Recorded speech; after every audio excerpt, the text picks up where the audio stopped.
Businessman Opinion. Oke mitra bisnis, inilah Businessman Opinion untuk Anda di Jakarta, Semarang, Surabaya maupun yang ada di Lasik Pas FM Radio Bisnis. Kami buka kembali ya segmen Businessman Opinion mengenai tidak jadinya pembubaran Bea Cukai. Jadi pemerintah memastikan tidak akan membubarkan Direktorat Jenderal Bea dan Cukai setelah menilai reformasi internal yang dijangka mereka menunjukkan hasil nyata. Menurut Purbaya, pembenahan Bea Cukai telah memperlihatkan peningkatan penerimaan negara, penguatan pemberantasan penyelundupan, dan makin tegasnya penegakan hukum. Bagaimana komentar Anda mengenai tidak jadinya pembubaran Bea Cukai ini, dan adakah pengalaman Anda mengenai berurusan dengan Bea Cukai? Di 021 50 91 8877, WhatsApp call di 0816 924 924. Sebenarnya sih Ibu udah prediksi ya, makanya Ibu tuh gak akan bertanya atau heran atau bingung ya. Jadi memang ini gak bakalan dibubarin gitu loh. Kan waktu itu udah pernah kan topiknya akan diganti dengan yang dari lembaga asing itu Swiss ya, apa tuh namanya tuh. Ya ternyata kan tidak ya, mungkin sih Ibu sih berharap ya nanti ada lagi evaluasi lagi. Ini kan zamannya sekarang ini tidak ada yang pasti ya, segala sesuatu. Kita ini masyarakat tuh memang digiring gitu loh, digiring untuk menjadi pelupa, pemaaf ya, tetap bodoh, tidak tahu apa-apa gitu kan, dan sedikit berhalusinasi gitu kan. Jadi kan kenyataannya kan memang tidak seperti yang diucapkan Pak Menteri itu ya. Maksudnya kinerjanya sudah baik, pemberantasan bla bla bla sudah meningkat, kan tidak ya enggak. Yang ada malah kalau menurut Ibu dalam 2 tahun terakhir ini bukannya saja stagnan atau stabil masih mending lah ya. Ini mundur gitu loh Nanto, ya enggak. Jadi ya kita lihatlah nanti komentar yang lain. Ibu sih komentarnya sih agak, maksudnya secara garis besar ya, Ibu tidak masuk ke detail-detail atau teknik-teknik cara mereka di Bea Cukai. Tapi intinya Ibu sebagai masyarakat ya memang posisinya Ibu rasa sama dengan masyarakat yang lain, mungkin agak tertekan ya, tersudut. Jadi kalau Ibu sih ya tetap kita fokus gitu loh, kita fokus, jangan terpengaruh oleh hal-hal yang mereka keluarkan atau mereka kebijakan-kebijakan yang nyeleneh ya. Kalau menurut Ibu sih udah nggak masuk di akal sehat lah. Dan oh ya, satu Ibu ingin tegaskan ya, kalau dibilang kebijakan-kebijakan kita nih maksudnya mengkritik kebijakan ya. Kalau menurut Ibu sih memang sudah kepribadian, itu semua kepribadian mereka. Sebab kalau kepribadian mereka tidak minus ya, pengertiannya tidak negatif, itu kebijakannya juga tidak akan negatif Nanto. Ini tidak, ini kan udah jelas-jelas kebijakannya semua melawan arus yang diinginkan masyarakat ya. Jadi ya kepribadian juga itu ya. Terakhir Nanto pasti tahu kan, RI 1 mengatakan LI kan. Nah itu kan udah jelas-jelas sampai pengamat pemerhati masalah sosial, media massa, termasuk wartawan, jurnalistik kan sampai mengencam kan. Saya cuma ini ya, kita harus semangat dan optimis bahwa Indonesia akan berubah. Saya optimis Indonesia akan berubah, pasti. Tapi berubahnya 1000 tahun lagi. Malah ini begini. Iya, optimis 1000 tahun lagi kita akan berubah. Jadi nanti tunggu, kita butuh 26 generasi baru. Indonesia baru berubah. Jadi kita hitung dari generasi mulai setahun ini A, B, C sampai 26 generasi nanti tuh Mas Anto tuh. Nah itu 1000 tahun kan kurang lebih hitungannya tuh. Pasti bisa baik nanti 1000 tahun lagi. Karena Cina aja itu berubah itu butuh waktu tuh. Dari tahun zaman 7 kerajaan sampai 3 kerajaan itu dinastinya itu tahun 250 sebelum Masehi itu. Nah itu sampai sekarang itu berarti China itu udah 2000 tahun lebih kan. Nah, jadi kurang lebih gitu Mas Anto. Nah lihat Mesir tuh 4000 tahun sebelum Masehi. Sampai sekarang itu udah butuh waktu berapa dia? 6000 tahun tuh Mesir nggak lanjut tuh Mas Anto. Oke. Wah, jadi kita harus optimis Indonesia majunya 1000 tahun itu udah bagus Mas Anto. Iya. Ya, oke.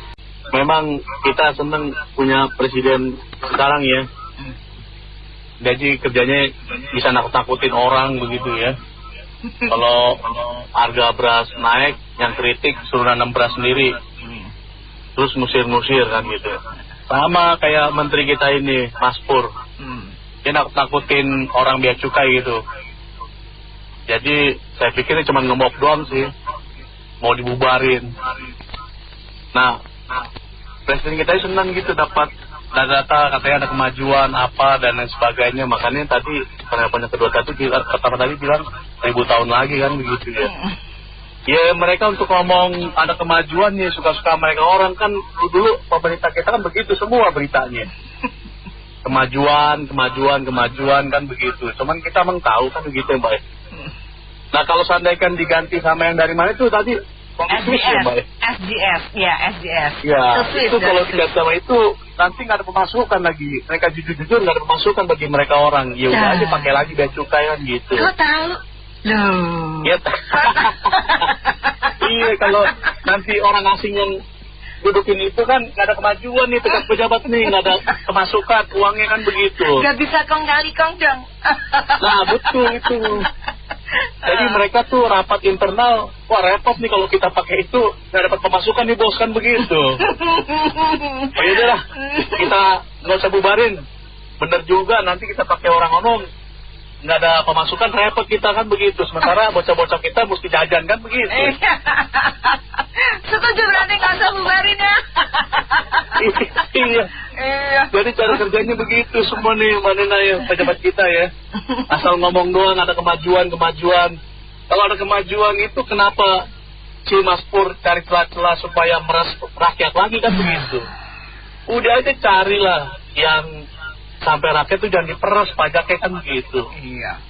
Tapi kalau sampai nyari celah-celah yang WNI mau dinaikin harganya ini berarti kan masih kurang kan keuangan negara kan masih begitu. Kurang berarti belum BP. Ah betul. Jadi nanti kalau bea cukai dibubarin jasa dapat masukan ya repot. Kalau ganti orang kan begitu. Iya. Jadi menurut saya sih itulah kemajuannya nanti 1000 tahun lagi mungkin 2000 tahun lagi kali. Kalau aku bilang si Pak Purwayanya posisinya sulit ya. Dia mau kerja benar tapi mungkin bosnya nggak sepaham, ya kan? Mau keluar nggak bisa.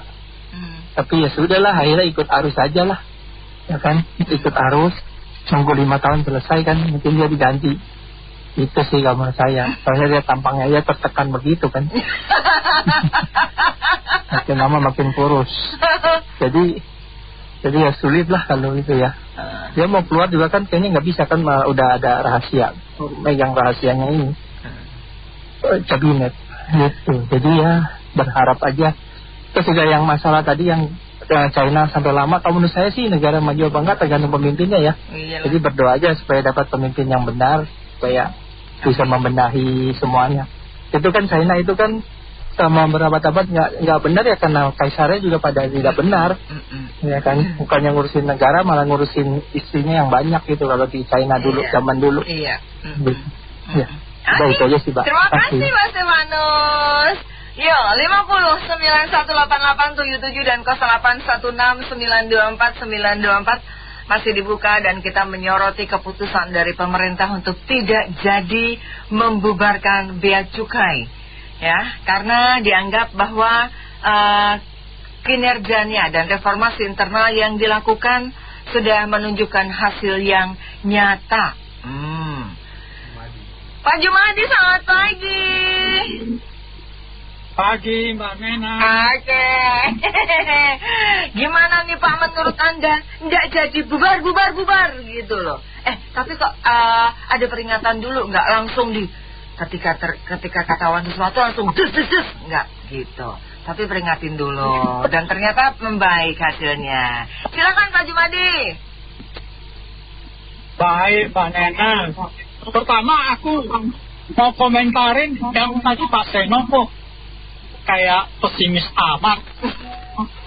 Masa 1000 tahun lagi. Ayo bidding Pak Jumadi, berapa tahun lagi? Udah, karena Indonesia emas kan katanya 2045. Yang jelas emas sudah kelihatan tuh 74 kilo.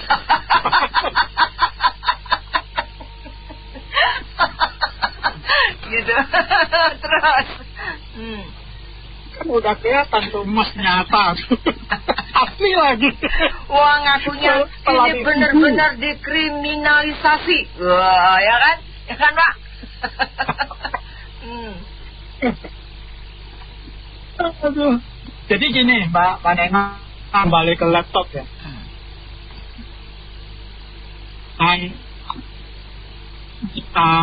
Gimana ya?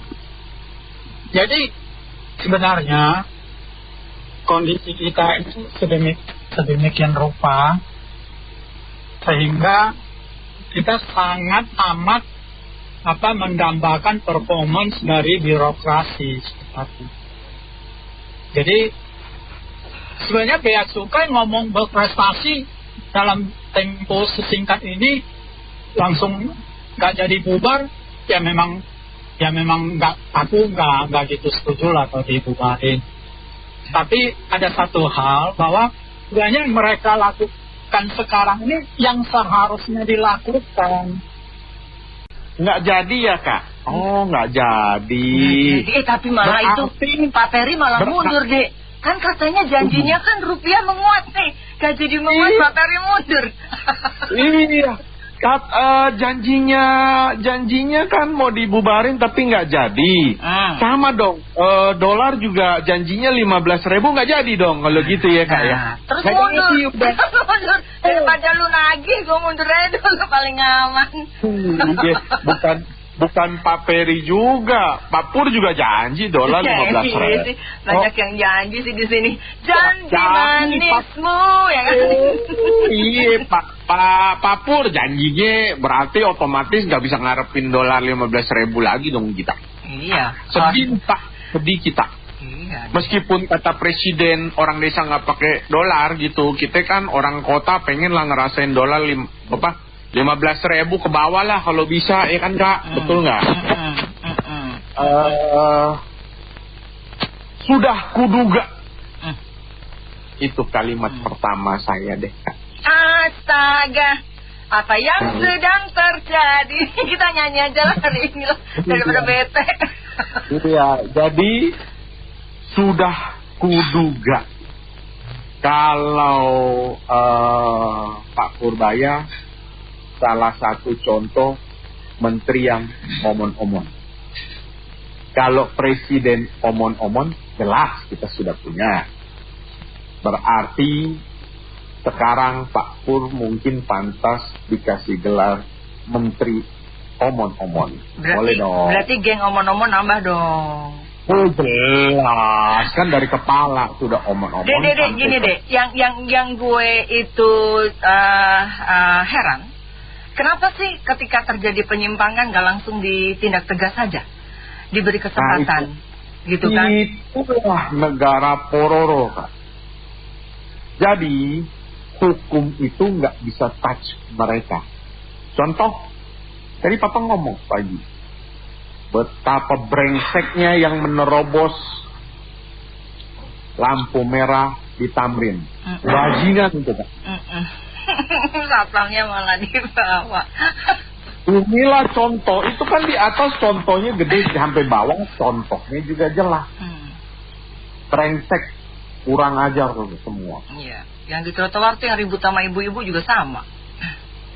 Itu contoh rakyat ditindas oleh para bajingan yang digaji dari uang rakyat. Bajingan kalian semua. Gak ada kata yang pantas rasanya buat kalian. Udah terobos lampu merah, pakai pelat palsu, semuanya itu gak ada yang beres. Dan cilakanya aparat hukum, Pak. Iya. Coba pikir deh. Iya. Kita tuh semakin minjam Pak Henry dipertontonkan dengan arogansi mereka yang mengaku aparat ya.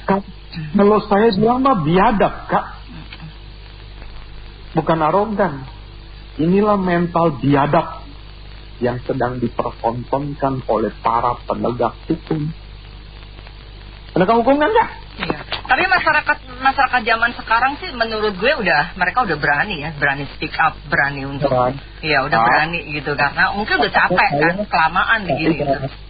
Saya udah bilang, semua pejabat yang makan duit dari negara, kalian itu sebenarnya sedang menabung jalur ke neraka. Jalur ekspres kok ke neraka lu orang semua. Karena saya yakin semua rakyat berdoa supaya kalian semua masuk neraka. Yakin gak ya, Kak? Yakin.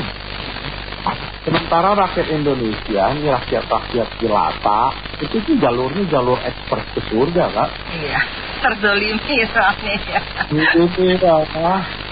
Lihat aja aparat kelakuannya begini. Hancurin aja lo orang semua di negara.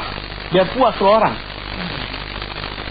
Gila, pakai mobil mewah, mesti dicek. Mobil mewah katanya punya ini, punya dokter katanya ya nggak. Dokter mana juga kagak tahu, pakainya plat palsu. Itu kan contoh betapa biadab. Ini mereka, wanita. Rakyat ini ditekan buat bayar pajak. Aparatnya, gua mau tanya berapa banyak yang bayar pajak? Ayo, gua nggak yakin. Pakai plat palsu, lu ngarepin mereka bayar pajak, Kak? Sementara kita nggak pernah bisa berkelit dari etle, nggak pernah bisa berkelit dari segala macam hukuman. Iya. Yakin mereka bayar pajak? Gua jawab, gua kagak yakin. Bikin plat palsu kok, hartanya nggak bisa dideteksi kok. Terus hari ini mau ngomong bubarin Bea Cukai, di mana itu adalah sarang penyamun di dalam. Kita sedang dipertontonkan terus. Jaksa ngecek BGN, ya Kak ya. Sekarang ada Universitas Republik Indonesia. Ya. Akhirnya polisi balas dendam, ngecek jaksa. Habis itu KPK ngecek Dirjen Pajak. Gue lagi nunggu satu lembaga mana yang bisa cek TNI. Ya sebut aja deh. Hebat kan Kak? Ada negara yang hampir semua pejabatnya korupsi. Hebat ini negara. Nah, kita ke topik nih, Bea Cukai. Apa ya cinta sesama maling akan saling nggak saling kode-kodean? Lu jangan ganggu gua dong. Ini kan lahan gua, lu yang ono aja. Bos kota kan nggak boleh saling mendahului. Udah jelas. Iya, negara kita udah hancurnya, dikelola uangnya seenak-enaknya. Bikin kopdes, kipas angin triliunan, truk juga sama. Bikin lagi universitas baru kata Bapak Osman. Iya, bikin URI, Universitas Republik Indonesia. Caranya puluhan triliun. Tapi Kak, boro-boro gaji guru dinaikin, gak ada duitnya. Iya. Dan itu komandannya Gubernur Universitas Republik Indonesia, bukan rektor.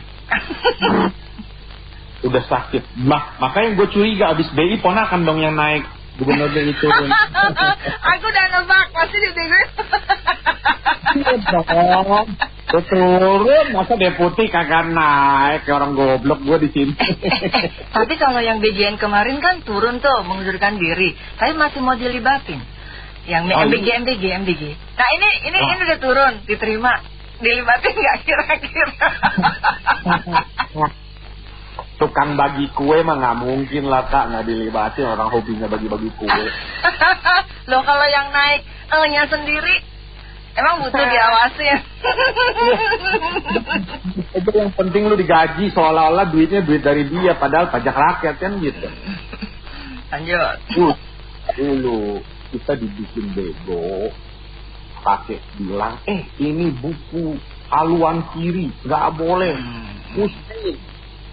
Sekarang distribusi dipangkas supaya lu pada bego, polanya sama, metodenya aja yang berbeda, betul nggak?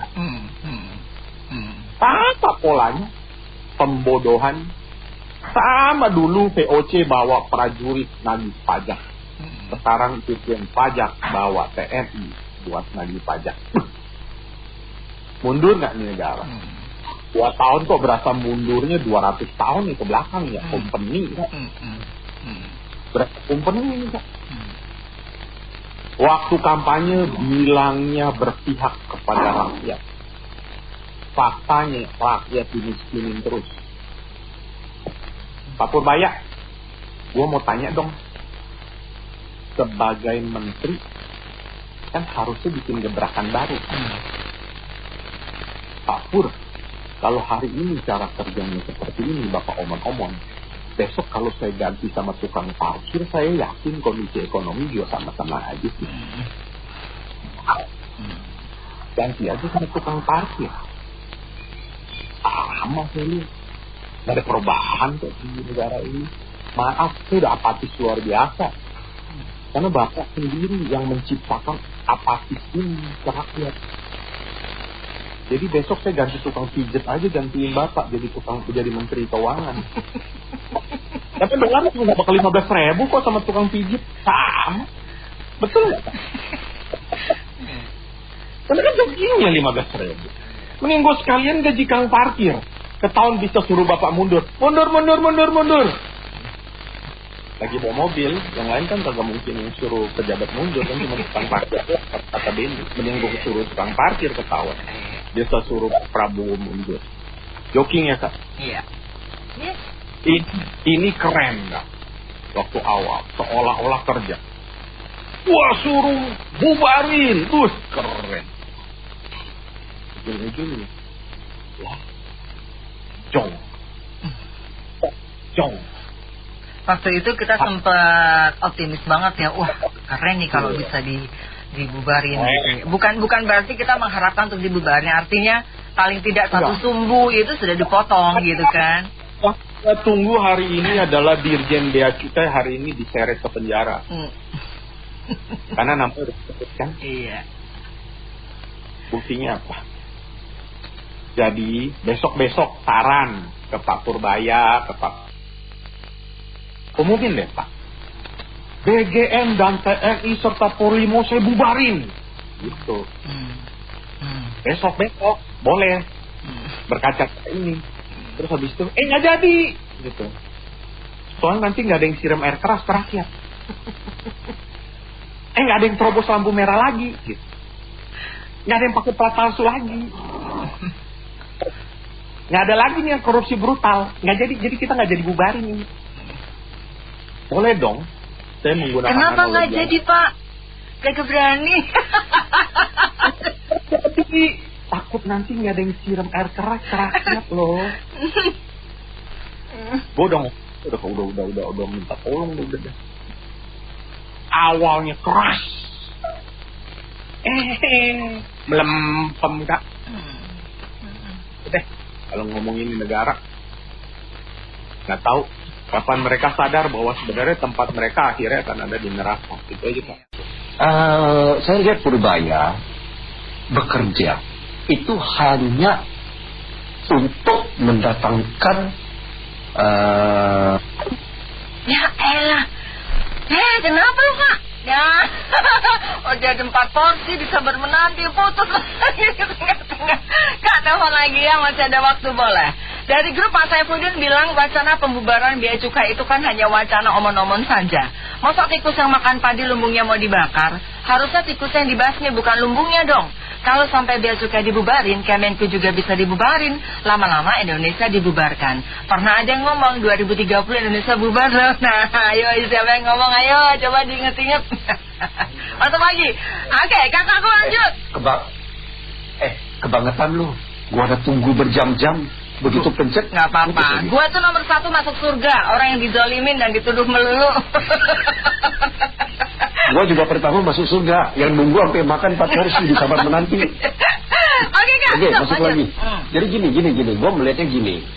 Ini Purbaya ini sekarang kerja. Pokoknya bisa mendatangkan pertumbuhan dia udah. Jadi yang dikatakan bea cukai, ini DJBC, ini udah oke. Dasar ukurnya hanya prestasinya. Prestasinya apa? Ya mendatangkan uang. Itu aja. Dan faktanya memang bisa meng-create 152 sekian triliun dan naik 3,4%. Ya udah selesai. Jadi negara ini tidak berbicara mengenai penegakan hukum, pemberantasan korupsi, tidak. Kita setiap hari berbicaranya persoalan itu. Iya. Sementara negara ini, eksekutif ini, termasuk legislatif, bahkan yang kita harapkan yudikatif, berbicaranya hanya negara ini bertumbuh, negara ini bertumbuh, negara ini bertumbuh. Dan yang kita salah satu yang kita bicarakan terus-menerus, pendistribusian pertumbuhan negara ini harus merata. Ini yang tiap hari kita bicara dan nggak kena. Jadi kita itu hari ini membahas tema ini nggak kena antara timur dan barat, sis. Iya sih. Timur dan barat. Bagi Purbaya, ya ini gue punya tugas. Gue menciptakan penerimaan negara, kemudian gue harus bisa menciptakan belanja. Dan tujuannya menciptakan growth. Seharusnya gini ya Kak ya, kalau Pak Purbaya kan selama ini dia punya tim IT yang luar biasa. Artinya kalau dia bicara dengan berdasarkan pertumbuhan 3 bulan terakhir, ini kan nggak fair. Dari sekian lama, sekian tahun bea cukai itu sudah berjalan, harusnya di trace dong. Berapa banyak yang sudah dirugikan negara, dan harusnya itu bisa dibalikin dari sekian panjang itu, nggak cuma pertumbuhan yang notabene 3,4% year on year. Betul nggak sih? Harusnya kan begitu, itu baru fair, ya nggak? Betul, yang lu ngomong betul. Tetapi lu perhatikan, nggak ada waktu bagi dia untuk men-trace yang namanya bea cukai dulu bocor berapa, itu awal-awal aja. Itu hanya gimmick. Kenapa bisa nggak punya waktu, sementara dia dengan bangganya mengatakan bahwa mau celah kemana aja kita tahu, kita punya tim IT yang dahsyat, begitu. Enggak, tunggu. Dan dia juga mendeklarasikan dirinya bukan petugas hukum.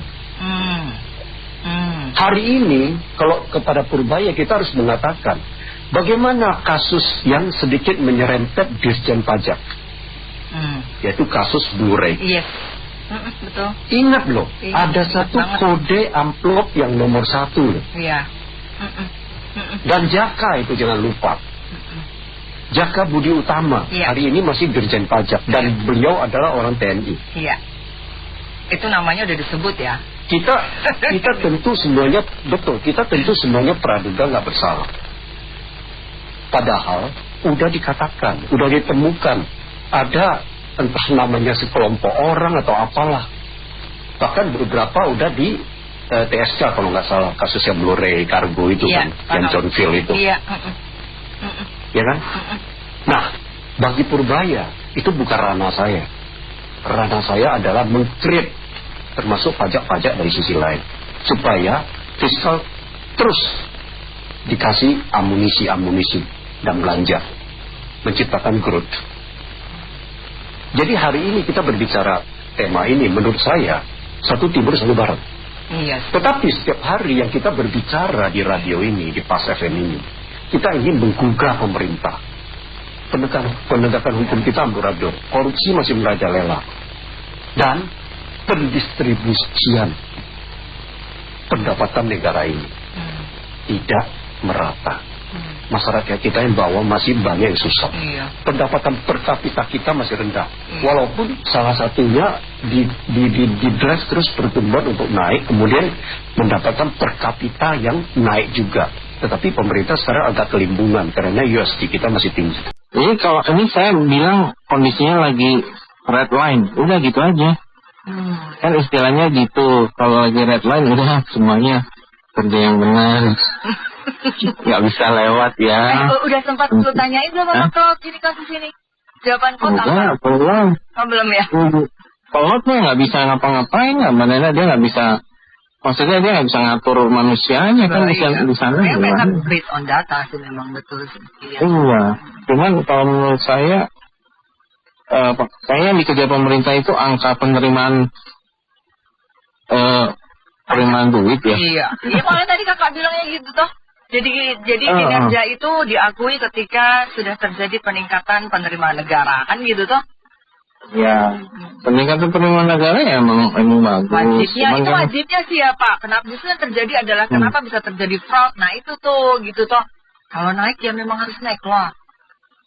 Iya, dan menurut saya kalau diganti apa tuh yang dari luar negeri yang Swiss ya? SGS ya.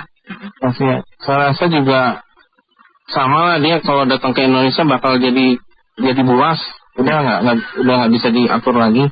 Pokoknya orang luar negeri itu begitu datang Indonesia jadi nggak benar, jadi nggak tertib, ya kan? Karena virusnya terlalu kuat. Iya, virusnya terlalu kuat. Duitnya berapa banyak Manina, ratusan mungkin triliun kali. Dia nggak tergiur lu. Orang luar mau ini juga demen duit kan, nggak mungkin lah paling disalahinnya pegawai saya nih ada yang ini saya pecat, tapi itu nggak menyangkut organisasi. Ini udah kayak film apa James Bond atau apa ya, jadi kalau Anda tertangkap ya negara tidak mengakui. Iya, berarti kalau Anda tertangkap perusahaan bukan karena perusahaan, itu cuma oknum katanya. Iya sih, kebanyakan gitu ya, jadi biar nggak tahu. Iya. Jadi kalau menurut saya sih, yang dari luar juga begitu masuk Indonesia ya, tertular virusnya. Jadi, gimana ya? Katanya tadi jangan bakar lumbungnya. Ya lumbungnya udah pada ini, penuh dengan rayap. Lumbungnya udah nggak ada. Ya. Itu tinggal lumbung fiktif. Iya, jangan-jangan nggak tahu tuh duit devisa kita masih ada nggak tuh? Tahu-tahu itu cuma angka doang Manina. Tahu-tahu duitnya udah kemana tuh, ke Danantara lagi ya? Iya disedot semua, nggak tahu kita dikemanain sih, saya juga nggak tahu. Ada yang tahu nggak sih? Udah serius? Ada yang tahu nggak sih? Coba, ada yang tahu nggak? Ayo, kasih tahu ya. Kalau ada yang tahu ya. Iya, kita dengarnya angka-angka gitu kan, angka benerannya kita juga nggak ngerti. Jadi kita lihatnya bagaimana nih perlakuan terhadap rakyat aja deh. Itu kok sebenarnya kan rakyat tuh nggak mau kaya kan katanya kan. Iya. Tapi kalau misalnya rakyat dapat kerjaan, bisa sekolahin anak, bisa memenuhi kebutuhannya. Gue tuh bingung loh. Gue tuh bingung statement itu loh, rakyat yang nggak mau kaya. Yang mau kaya cuma pejabat kali ya. Rakyat itu nggak mau kaya, yang penting bahagia. Bahagia. Jadi makanya banyak ini duit mah nggak dibawa, ya kan? Duit nggak dibawa kok, nggak usah. Duit mah nggak dibawa, dipakai mah. Semua butuh duit lo pikir, gitu ya. Iya, dikira nggak bayar listrik kali, kalau tempat ibadah nggak bayar listrik, nggak bayar air, ya kan? Ya bingung juga deh kalau misalnya dibilang nggak perlu duit. Nah, makanya menurut saya ini lagi red line aja, Manina, ntar juga pelan-pelan berubah lagi gitu. Kan gitu. Kalau ada inspeksi, jadi benar. Ntar pelan-pelan berubah lagi. Udah gitu aja, Manina. Oke, thank you. Ya, Pak Purbaya itu, ya memang, tapi saya sudah kelihatan sih Pak Purbaya itu dari sejak awal itu kan, ya semua dientengkan bagi dia. Waduh, saya gampang mau ini dan lain sebagainya, termasuk mata uang turun, ya kan, rupiah. Nanti kalau berapa bulan juga pasti naik, ya kan. Terus statement yang paling saya tidak lupa itu bagaimana dia mengatakan saya mudah mata uang rupiah, gitu kan. dengan syarat kalau saya yang jadi gubernur BI. Ya mungkin ini dengan mundurnya gubernur BI Purbaya coba dites dong. Iya. Apa yang oh iya benar itu. Benar Maya. Ya, kan? Purbaya dijadikan gubernur BI ya kan, biar rupiahnya menguat. Iya. Nah, dari situ saya sudah melihat bahwa dia juga tidak terlalu begitu kompeten, dan menurut saya juga kalah jauh lah dengan Sri Mulyani. Gitu ya, walaupun dalam beberapa hal saya kurang setuju dengan Sri Mulyani, kebijakan Sri Mulyani, tetapi memang saya melihat ini kelasnya mah jauh gitu ya kalau kita bandingkan. Nah sekarang bicara lagi mengenai bea cukai yang mau dibubarkan. Nah itu cuma omong besar Mbak Nina. Iya ya, jadi dia sudah omon-omon. Jadi kan bergeraknya sejak diangkatnya Purbaya hingga arah ke sekarang itu, apa yang diomongkan itu tidak pernah dilaksanakan. Contohnya masalah utang WUS, ya kan? Nanti ditangani oleh APBN. Saya nggak mau, saya nggak akan, iya kan? Menyetujui. Ujung-ujungnya, ya dia akhirnya ujui juga, ya kan? Menggunakan APBN. Padahal itu B2B, ya kan? Bisnis to bisnis kalau nggak salah. Nah, ya begitulah. Jadi ujung-ujungnya 11-12 sama prabocor. Tapi mungkin yang dibilang gaya koboi itu kayak gini ya Pak.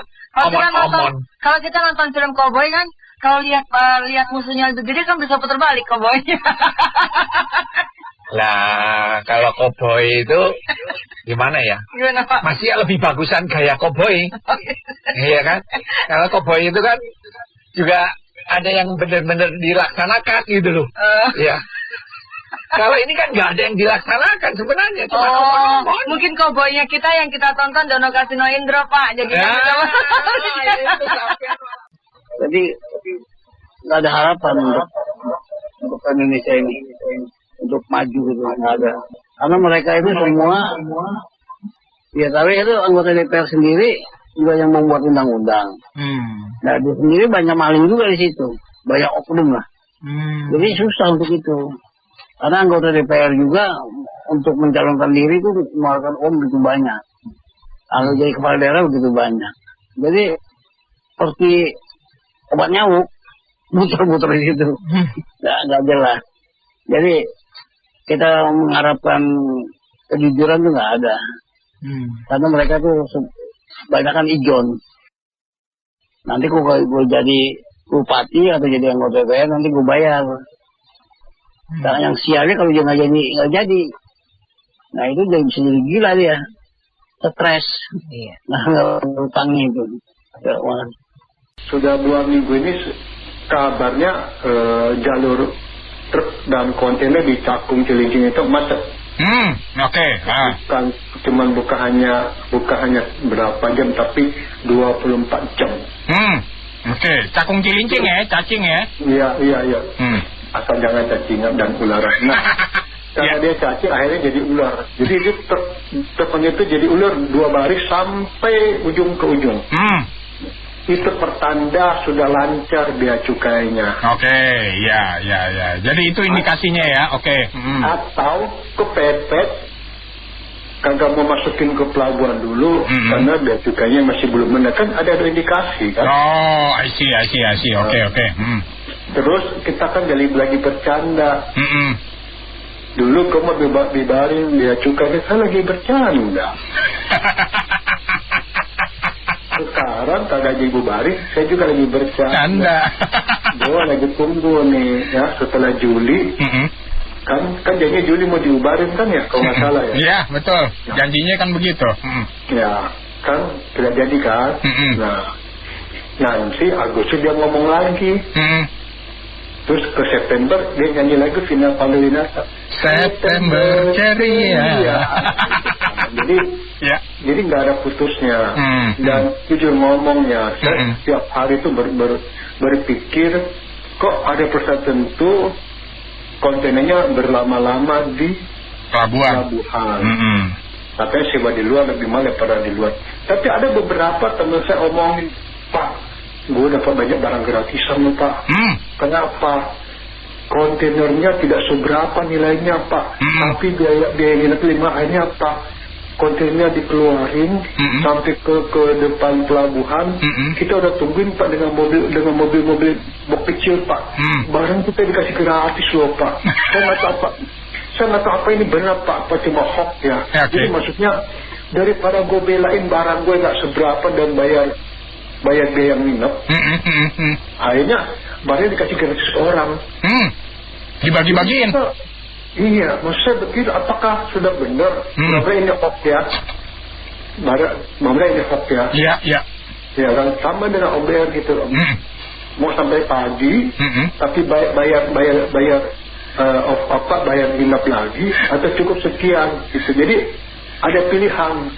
Jadi kalau enak sampai subuh pagi lagi, kalau perlu tambah lagi. Kalau kagak enak, maksudnya ini barang di kontainernya Om Ben. Iya, ngerti Bang. Jadi maksudnya gitu. Terus jalur merah sama jalur apa?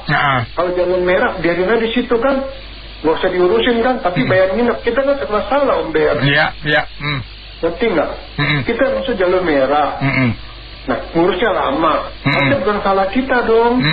Kan dokumennya kan diurusin belum beres-beres, bukan kita kagak mau. Nah, ini kan ada indikasi juga Om Ben, apakah sengaja dimasukin jalur merah supaya nginepnya bertambah, bayar biaya nginep, atau memang ya kita harus transparansi Om Ben. Para pejabat mau dibubarin, ngomong kosong, itu banyak korupsinya. Bea cukai itu sumber korupsi yang terbesar. Teman saya kan sama bea cukai kan pernah ditangkap itu. Iya. Jadi kalau bicara mau bubarin itu ngomong kosong, kasih tahu Pak Purbaya. Dibilang lebih baik, masih jauh lebih, korupsinya lebih besar. Satu kontainer itu ditebus berapa duit? 400 sampai 600 juta sekarang. Masuk ke kas negara berapa? Enggak kan? Jadi nggak bisa, Mary. Kasih tahu aja. Jangan pepesan kosong lah, buat yang benar-benar aja. Iya. Terus bea cukai jadi atau tidak jadi dibongkar, itu SDM-nya mungkin dicari yang kayak kemarin kalau ada yang baru. Kalau tidak yang lama yang kira-kira kerjanya kurang profesional atau cenderung korup mungkin malah terus dipertahankan kemungkinan. Karena negara kita begitu. Jadi kita lihat dari mundurnya gubernur BI Pak Wargio, itu kan rupiah masih turun. Itu kan moneter. Lalu secara fiskal neraca APBN defisit tiap akhir tahun. Dari zaman mantan presiden Susilo Bambang Yudhoyono, wakil presidennya Budiono, sampai sekarang presiden dan wakil presiden Gibran Rakabuming. Jadi kalau dia mundur udah tidak heran, memang kan kurang berhasil kerjanya, kinerjanya. Jadi tidak mengajarkan masyarakat atau banyak masyarakat. Sedangkan ekonomi kita secara real masih banyak pengangguran, kemiskinan bertambah. Jadi daya beli sepi, pasar sepi, cari kerja yang gaji UMP setiap hari sulit. Walaupun ekonomi makronya 5,61%, ternyata timpang. Jadi kalau misalnya bea cukai ini jadi bubar apa tidak, tinggal SDM-nya ngisi tuh yang bagaimana. Kalau yang benar-benar jujur, profesional, bersih, bekerja, moral dan baik, mungkin malah itu jarang ada. Kemungkinan seperti itu. Kadang ngomong sesuatu itu banyak tujuannya, ya. Cuma gertak doang, ya. Cuma cari panggung doang. Banyak kok begitu. Ya sekarang berbalik, oh iya nggak perlu. Mana kita tahu dia dulu bilang perlu dibubarin, sekarang nggak perlu bubarin, sudah patuh hukum, ya suka-suka lu ngomong.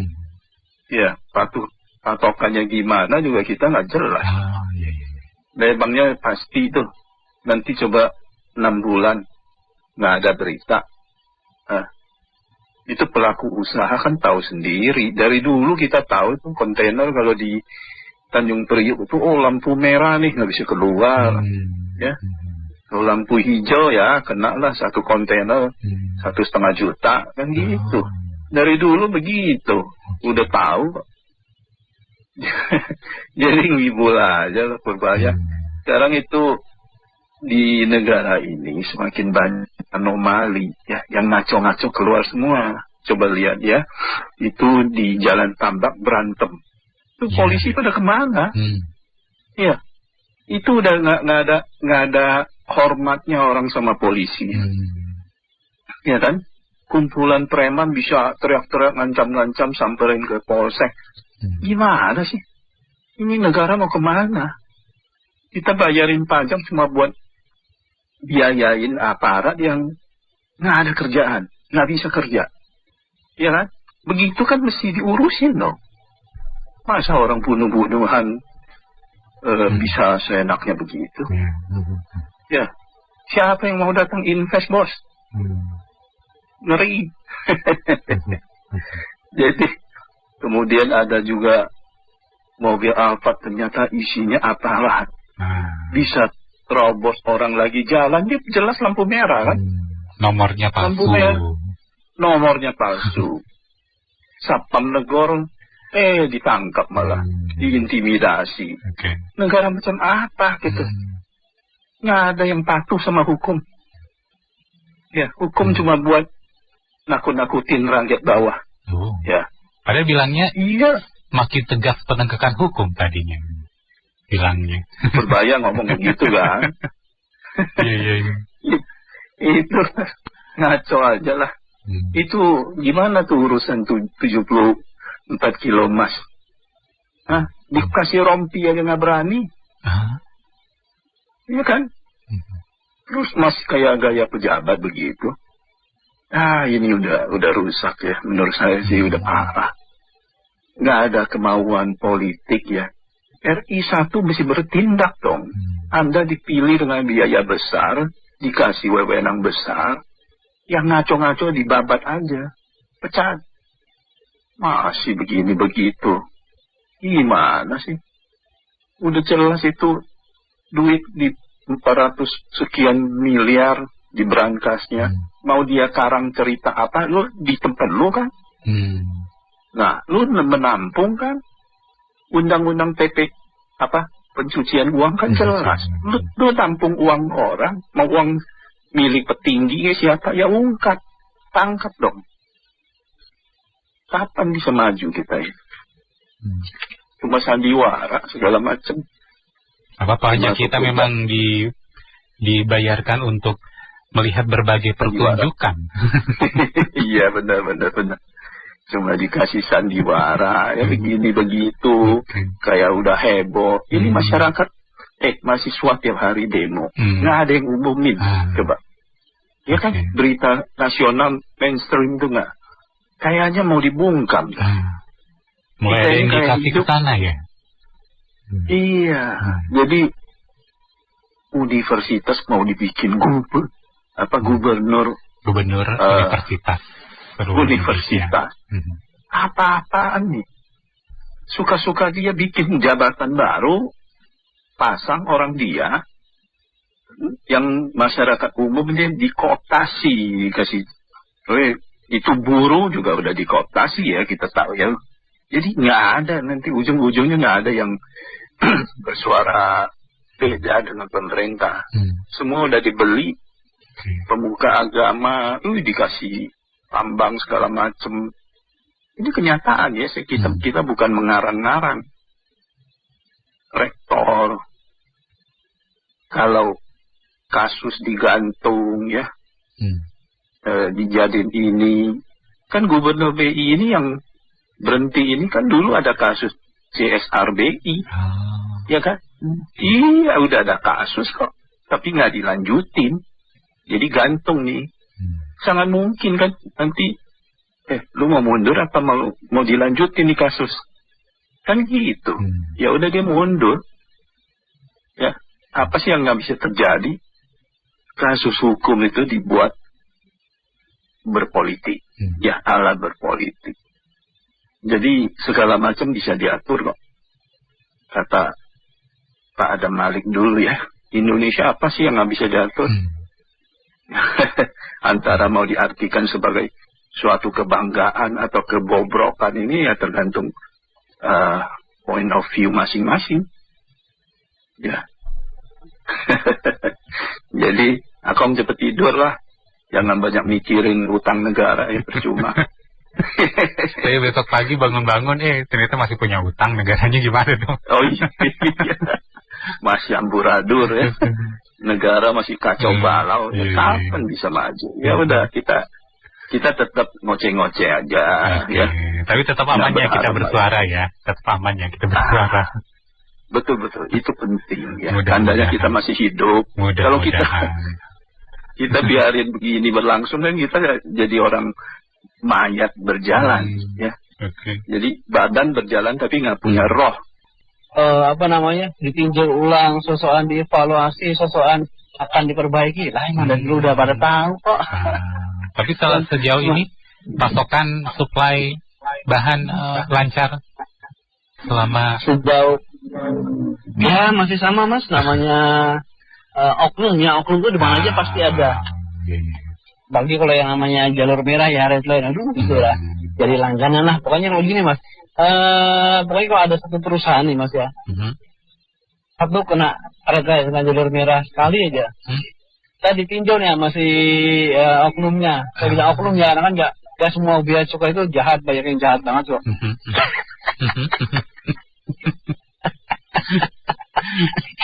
Jadi ini Mas contohnya, saya perusahaan A ya punya Santo gitu kan, baru pertama nih kena jalur merah, dipantau sama dia, coba dikilik-kilik ini kira-kira Mas Santo bisa nggak nih dikerjain nih, diambil petinya nih. Kalau masih bertahan dengan sosokan idealis gitu Mas ya, ikutin aturan ya, terpaksa nggak apa-apa. Ya tapi dia bikin sampai sebulan baru kelar lo barang lo kan. Nah, pura-pura lagi ya berapa bulan lagi mungkin kira-kira ya 3 atau 4 bulan kemudian cobalah diacak lagi, kenain jalur merah lagi. Masih bertahan juga, ntar seterusnya digituin Mas. Wah, udah dikerja ini. Iya, dia udah tandain kok. Tapi kalau sekalinya misalnya nih kena jalur merah, terus si perusahaan B misalnya gitu kan gercep nih, supaya barangnya cepet keluar, mungkin karena dia didesak sama customer juga kali masih takut kena penalti atau apa segala macam, kita nggak tahu ya. Ya ntar untuk berikutnya sama Mas. Tadi juga sama diizin juga, cuman periode waktu mungkin agak lama ya, mungkin bisa 4 atau 5 bulan, jadi nggak kelihatan. Tapi dia udah tahu nih, ini si perusahaan A, perusahaan B, tangka perusahaan C, kadang-kadang ya sosokan idealis, sosokan kepepet gitu. Jadi dia udah tahu nih periuk-nasinya kira-kira berapa yang bakal didapat gitu. Dan dia nggak tanggung-tanggung loh Mas. Itu kalau ngasih harga tuh patokan dari nilai invoice barang yang mau masuk. Jadi nggak semua pukul rata, nggak. Sesuai barang, dia misalnya tahu nih di PIB-nya berapa US dollar, berapa juta atau berapa ratus ribu US dollar kan. Ntar kalau kira-kira dia nerapin tarifnya sedikit, nggak bakal diterima masih oknum bea cukai ini. Tapi kalau si itunya kalau si targetnya masih cukup banyak, wah dia seneng banget. Cuman kalau ini boleh saran ya, kalau misalnya ketemu yang kayak gitu, udah jangan sosokan baik hati, sosokan patuh gitu Mas, langsung aja diterima di berapa dia kasih harga kan. Karena kalau kita sosokan mundur atau kita coba-coba negosiasi ulang, dia bukannya kayak orang jualan Mas. Biasanya orang jualan tawar-tawar turun Mas harganya ya. Dia agak-agak sombong, ditawar malah makin naikin harga Mas. Jadi kalau saya bilang ya, jangan sekali-kali nawar deh kalau ada ekonomi yang kayak gituan. Yain aja lah, walaupun kita tahu sama-sama tahu ya, pasti keuntungan kita bakal berkurang karena kita kan keluarin extra cost untuk hal-hal yang kayak gitu. Tapi ya mau gimana lagi, terus namanya negeri kayak gini, susah untuk dihilangkan hal-hal kayak gitu. Karena kita kan juga nggak tahu ya, apakah nanti si ekonomi ini yang pasti ya akan dibagi-bagi lah, karena kan dia nggak bakal berani jalan sendiri kalau nggak tanpa pengetahuan orang di atasnya. Karena kalau dia jalan sendiri, wah habis dia sama atasannya, nggak punya backing sama sekali. Makanya sebagian orang kenapa pada berani, karena tadi mas kita ada backing masing-masing. Ya cuman backing di atasnya, di atas lagi sampai di level mana kita kan nggak tahu. Cuman yang pasti ya namanya bawahan pasti ke atasannya lagi lah Mas. Atasan setelahnya ke atasan, ya mirip piramid itulah. Jadi yang paling bawah sudah kerja keras, yang paling atas dan yang paling ujung jangan menerima upeti dari bawah. Nah kita sebagai subjeknya, sebagai ya pihak impor, pihak ekspor ya tinggal terima nasib aja Mas. Kalau mau lancar ya ikutin arus, kalau nggak mau lancar ya resiko kita tanggung. Kan ada dua kemungkinan. pertama kena penalti dari customer karena barang terlambat. Yang paling jelek lagi langsung itu batal kontrak. Dan berikutnya nggak bakal dipercaya lagi oleh customer karena janji kita ternyata nggak sesuai dengan kesepakatan kontrak. Biasa sih gitu, Mas Anto. Cuman sebaiknya sih ya kalau boleh saya bilang, di negeri kita ini kan pelabuhan banyak, Mas ya. Pelabuhan resmi maupun nggak resmi. Nah kalau bisa yang nggak resmi itu lebih lebih rawan untuk keluar masuk barang-barang yang dalam tanda kutip terlarang ya. Terlarang itu bukan dalam artian bukan cuma sekedar hal yang kayak narkoba, miras ataupun yang lainnya, tapi termasuk hal yang mungkin wajar tapi mungkin dia menghindari pajak.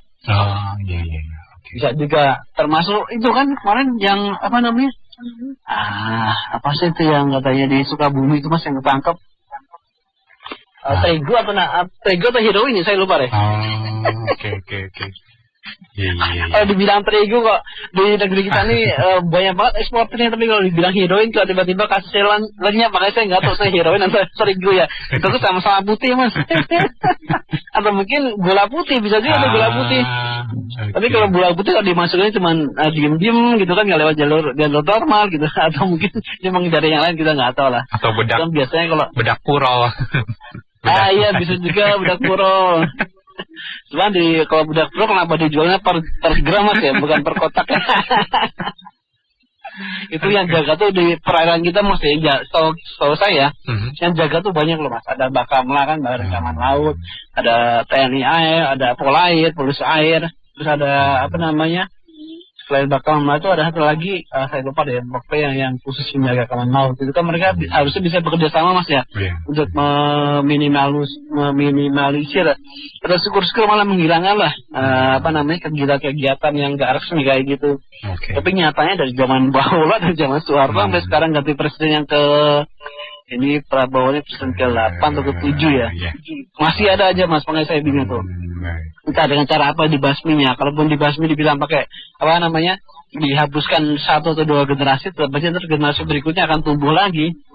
Dan mungkin ya saya nggak tahu apakah lebih baik atau lebih buruk, karena yang pasti ketika mereka tumbuh pasti cari-cari file-file lama atau mungkin tanya kanan kiri, tanya ke seniornya, akhirnya senior ngajarin ini itu ya sama aja. Baik. Mungkin sebaiknya sih kayak ibaratnya pekerjaan, Mas ya, itu aja ditenderin kepada pihak swasta, tapi tetap aja dengan pengawasan. Jadi maksudnya supervisinya dari pihak swasta. Pekerjanya ya mau nggak mau yang namanya penduduk lokal biasanya kan kerja di bagian bawah-bawah, Mas ya. Jadi yang maksudnya tetap dari orang luar supervisinya itu dilapornya langsung. Ya saya nggak tahu nih apakah langsung ke presiden atau ke orang lain. Karena biasanya kalau yang atasnya minta jatah sama aja, Mas. Nggak ada supervisi juga, ujung-ujungnya cuma malah nambahin beban negara, kita ngaji WNA tambah gede. Ya yang pasti itu tadi saya bilang, sebagai orang normal ya kita tinggal itu pilihannya mau ikut arus atau terima konsekuensi dari customer. Cuman pertanyaan kita satu saja ya, yang gampang-gampang aja, nggak mau ekspor-impor lah saya. Sekarang kalau kita dari luar, kita bawa barang kelebihan, ya nggak? Iya. Itu kan nanti dari mereka akan disita kalau kita tidak membayar. Iya, kena bea cukai. Nah, iya. Kelebihannya itu kalau kita membayar itu masuk segerombolan manusia yang punya wewenang, atau masuk ke negara.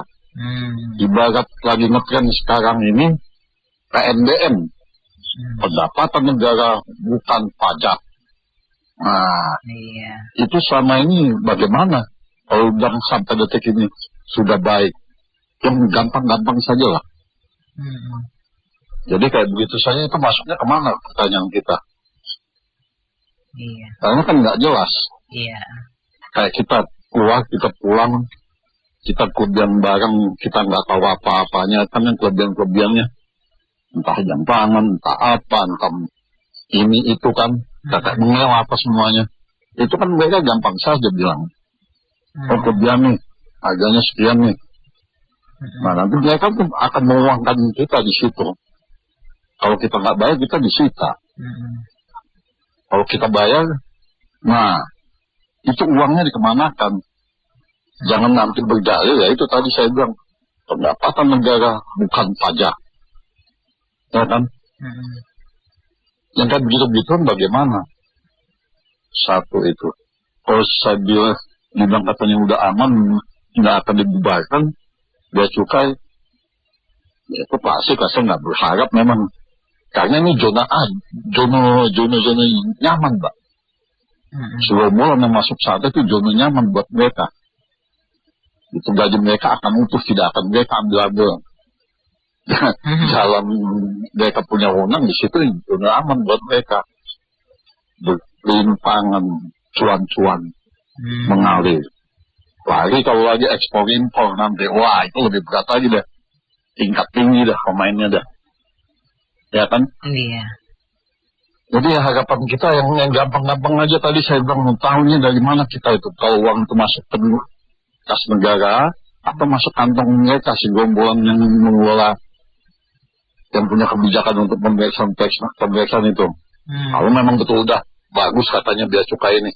Karena kan tidak ada laporan sampai detik ini, kayak barang kita datang bawa barang kodoran itu nggak ada laporannya. Masuknya berapa, yang sudah disita berapa, ya kan? Jadi harapan kita ya, kalau memang benar, harus transparan lah, benar-benar. Laporan siapa yang audit, dia nggak juga tahu. Dan terakhir saya berharap Pak ya, rajin-rajinlah kita bekerja ya Mbak. Mbak juga harus rajin bekerja loh Mbak. Iya. Karena kita masih bayar pajak. Iya. Dan kita juga masih ada yang harus kita nafkahi. Siapa yang harus kita nafkahi ini Mbak? Para pejabat ini masih kita harus nafkahi. Ya, salah satunya kita harus rajin bekerja supaya kita bayar pajak dan bisa menafkahi para pejabat kita. Begitu saja Pak. Terima kasih. Oke, baik. Terima kasih kembali Pak Henry atas komentarnya. Oke, mitra bisnis, demikian sesi Businessman Opini untuk kali ini. Terima kasih yang sudah bergabung. Saya Anita Wijaya.